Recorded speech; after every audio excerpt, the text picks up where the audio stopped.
Marinur Maharani Kusumaningtyas dari Program Studi Manajemen dengan nomor NIM 2018-0208-008 dari Universitas Nahdlatul Ulama Purwokerto. Di sini saya akan menjelaskan mengenai materi tentang studi kelayakan bisnis dari bab 1 dan bab 2. Ya, langsung saja ke latar belakang. Penanaman modal dalam suatu proyek, baik bentuk usaha baru maupun perluasan usaha yang sudah ada, biasanya disesuaikan dengan tujuan perusahaan dan bentuk badan usahanya. Salah satu tujuan perusahaan didirikan adalah mencari keuntungan atau profit, dalam arti seluruh aktivitas perusahaan hanya ditujukan untuk mencari keuntungan semata. Tujuan lainnya adalah bersifat sosial, artinya jenis usaha ini sengaja didirikan untuk membantu masyarakat dalam menyediakan berbagai sarana dan prasarana yang dibutuhkan seperti pendidikan, rumah sakit, panti-panti sosial, rumah yatim piatu, dan usaha sosial lainnya.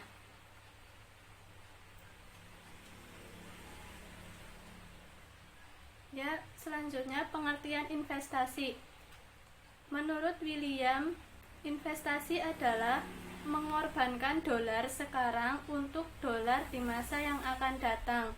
Dari pengertian ini terkandung dua atribut penting dalam investasi, yaitu adanya resiko dan tenggang waktu. Di sini ada jenis investasi yang pertama yaitu investasi nyata dan yang kedua investasi finansial. Lanjut ke pengertian yang pertama yaitu investasi nyata atau real investment, merupakan investasi yang dibuat dalam harta tetap atau fixed asset seperti tanah, bangunan, peralatan, atau mesin-mesin. Yang kedua, investasi finansial atau financial investment. Pengertiannya yaitu merupakan investasi dalam bentuk kontrak kerja, pembelian saham atau obligasi yang berharga, serta sertifikat yang lainnya. Yang selanjutnya yaitu proyek. Proyek adalah kegiatan yang melibatkan sumber daya yang terhimpun dalam suatu wadah atau organisasi tertentu dalam jangka waktu tertentu untuk melakukan kegiatan yang telah ditetapkan sebelumnya dan untuk mencapai sasaran tertentu. Kegiatan proyek itu biasanya dilakukan untuk berbagai bidang. Bidang apa saja? Antara lain yaitu ada yang pertama pembangunan fasilitas baru, yang kedua perbaikan fasilitas yang sudah ada, yang ketiga penelitian dan pengembangan.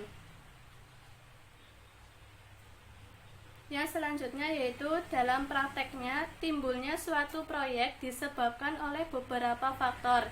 Yang pertama adanya permintaan pasar, yang kedua untuk meningkatkan kualitas produk, yang ketiga ada kegiatan pemerintah. Bisnis adalah kegiatan atau usaha yang dilakukan untuk memperoleh keuntungan sesuai dengan tujuan dan target yang diinginkan dalam berbagai bidang, baik dalam jumlah kecil maupun jumlah yang besar. Yang selanjutnya yaitu pengertian studi kelayakan bisnis. Studi kelayakan bisnis adalah suatu kegiatan yang mempelajari secara mendalam tentang suatu usaha atau bisnis yang akan dijalankan dalam rangka menentukan layak atau tidaknya usaha tersebut dijalankan. Yang selanjutnya yaitu mempelajari secara mendalam, artinya meneliti secara sungguh-sungguh data dan informasi yang ada, kemudian diukur, dihitung, dan dianalisis hasil penelitian tersebut menggunakan metode-metode tertentu.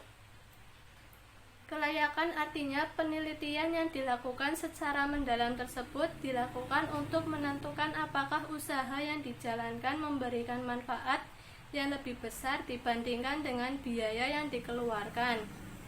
Bisnis adalah suatu usaha yang dijalankan untuk tujuan utamanya yaitu untuk memperoleh keuntungan.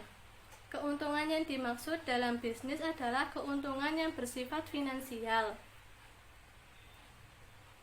Yang selanjutnya yaitu faktor-faktor yang menyebabkan kegagalan suatu usaha.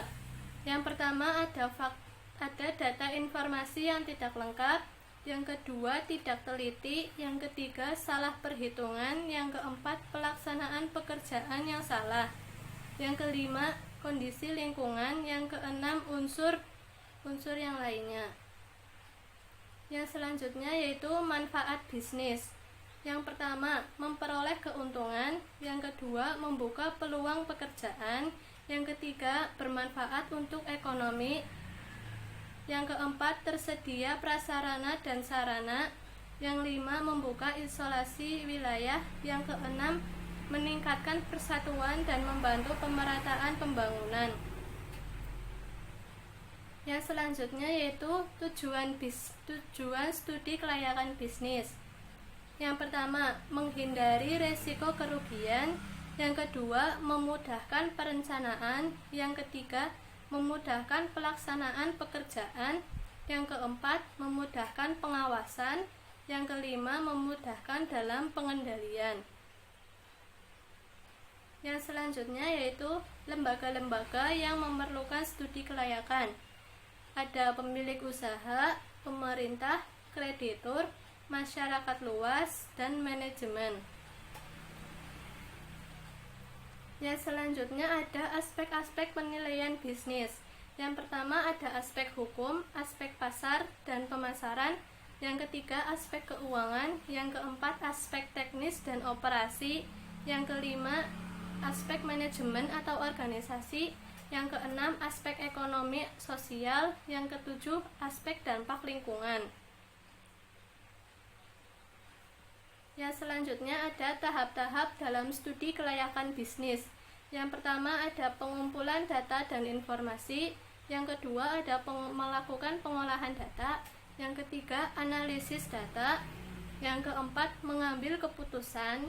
Yang kelima memberikan rekomendasi. Yang selanjutnya ada sumber-sumber data dan informasi. Yang pertama yaitu data dan informasi yang bersumber dari publikasi ekonomi dan bisnis, baik dari koran maupun majalah. Yang kedua, data dan informasi yang bersumber dari publikasi Bank Indonesia, Perbanas, maupun oleh lembaga keuangan lainnya. Yang ketiga, data dan informasi yang bersumber dari Badan Koordinasi Penanaman Modal atau BKPM, Badan Pengelolaan Pasar Modal atau BAPEPAM. Yang keempat, data dan informasi yang bersumber dari Biro Pusat Statistik atau BPS. Yang kelima, data dan informasi yang bersumber dari asosiasi industri dan dagang yang membawahi jenis usaha yang sejenis. Yang keenam, data dan informasi yang bersumber dari lembaga-lembaga penelitian baik yang dilakukan oleh pemerintah seperti LIPI maupun swasta. Yang ketujuh, departemen teknis, di mana biasanya data-data dan informasi yang dikeluarkan terkumpul dari tahun ke tahun.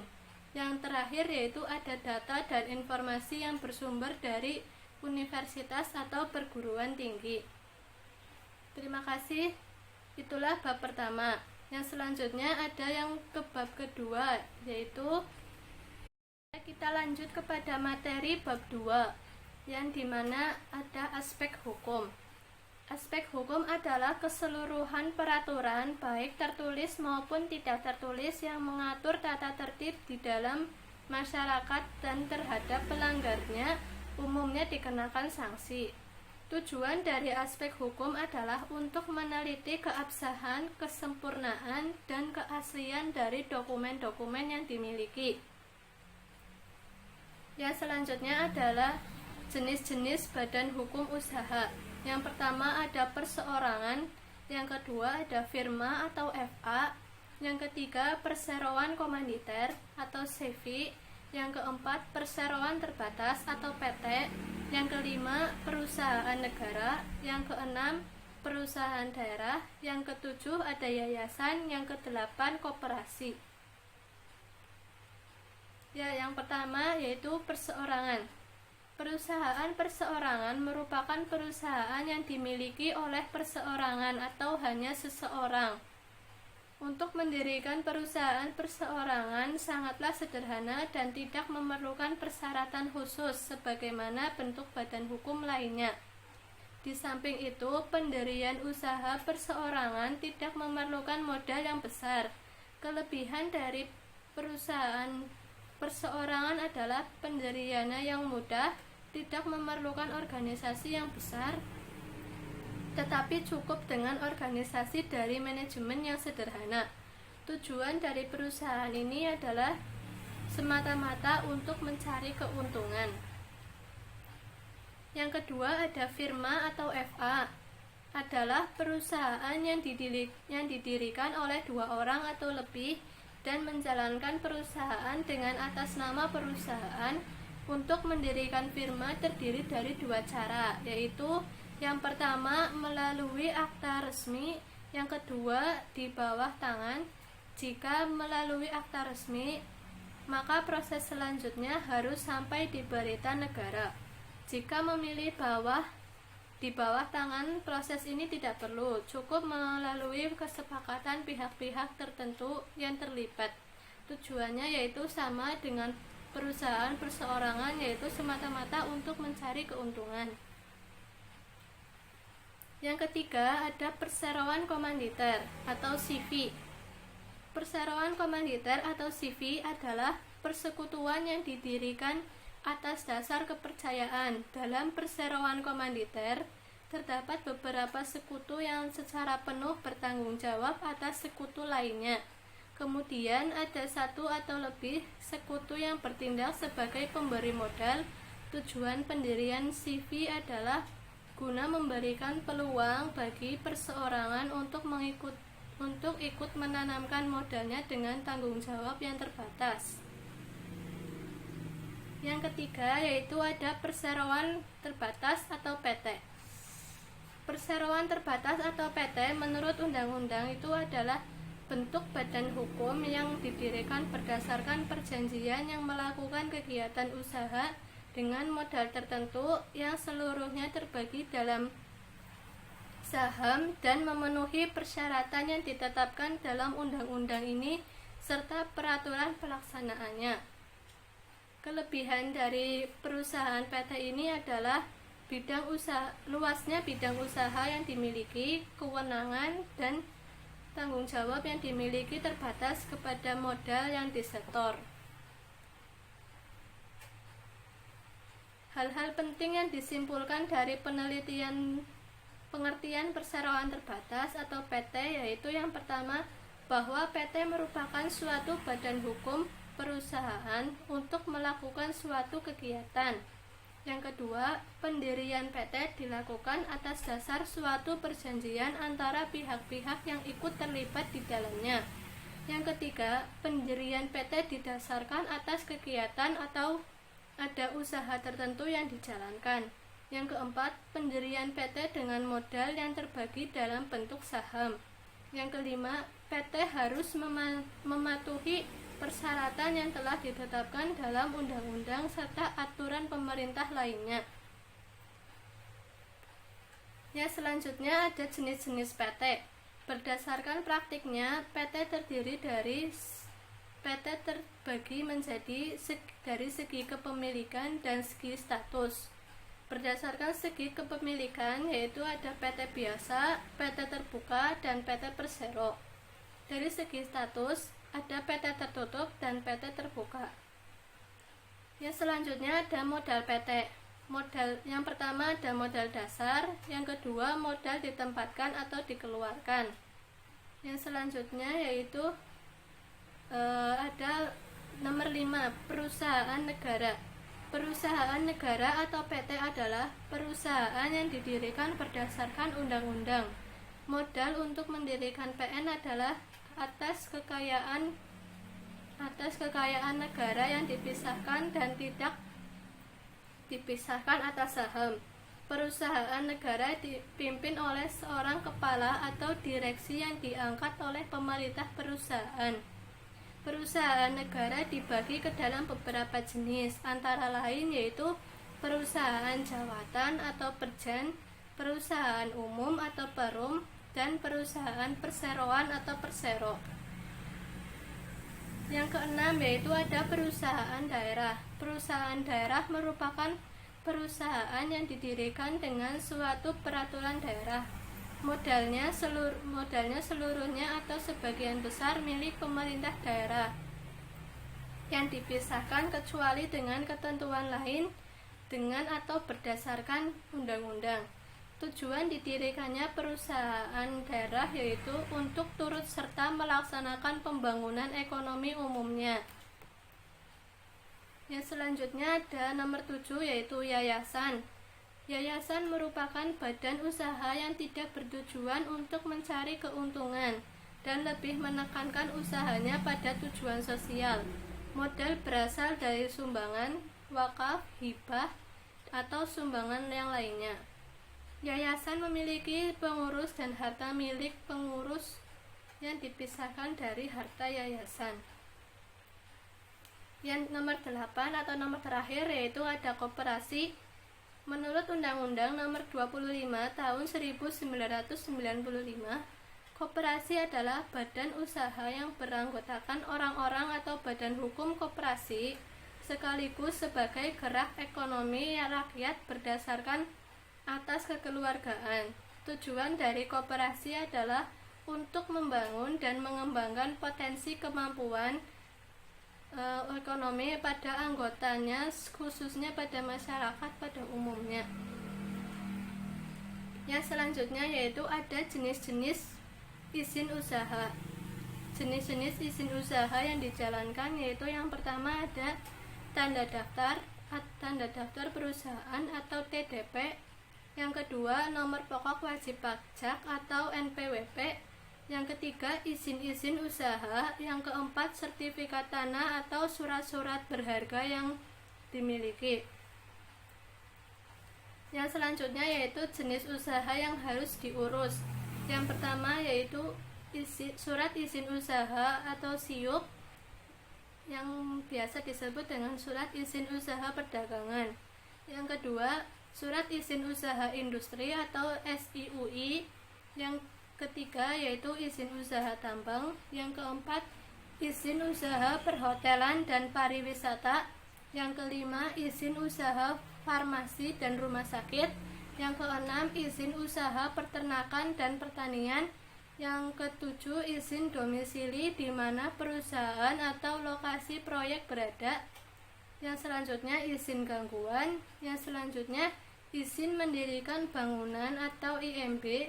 Yang selanjutnya ada izin usaha tenaga kerja asing jika perusahaan menggunakan tenaga kerja asing.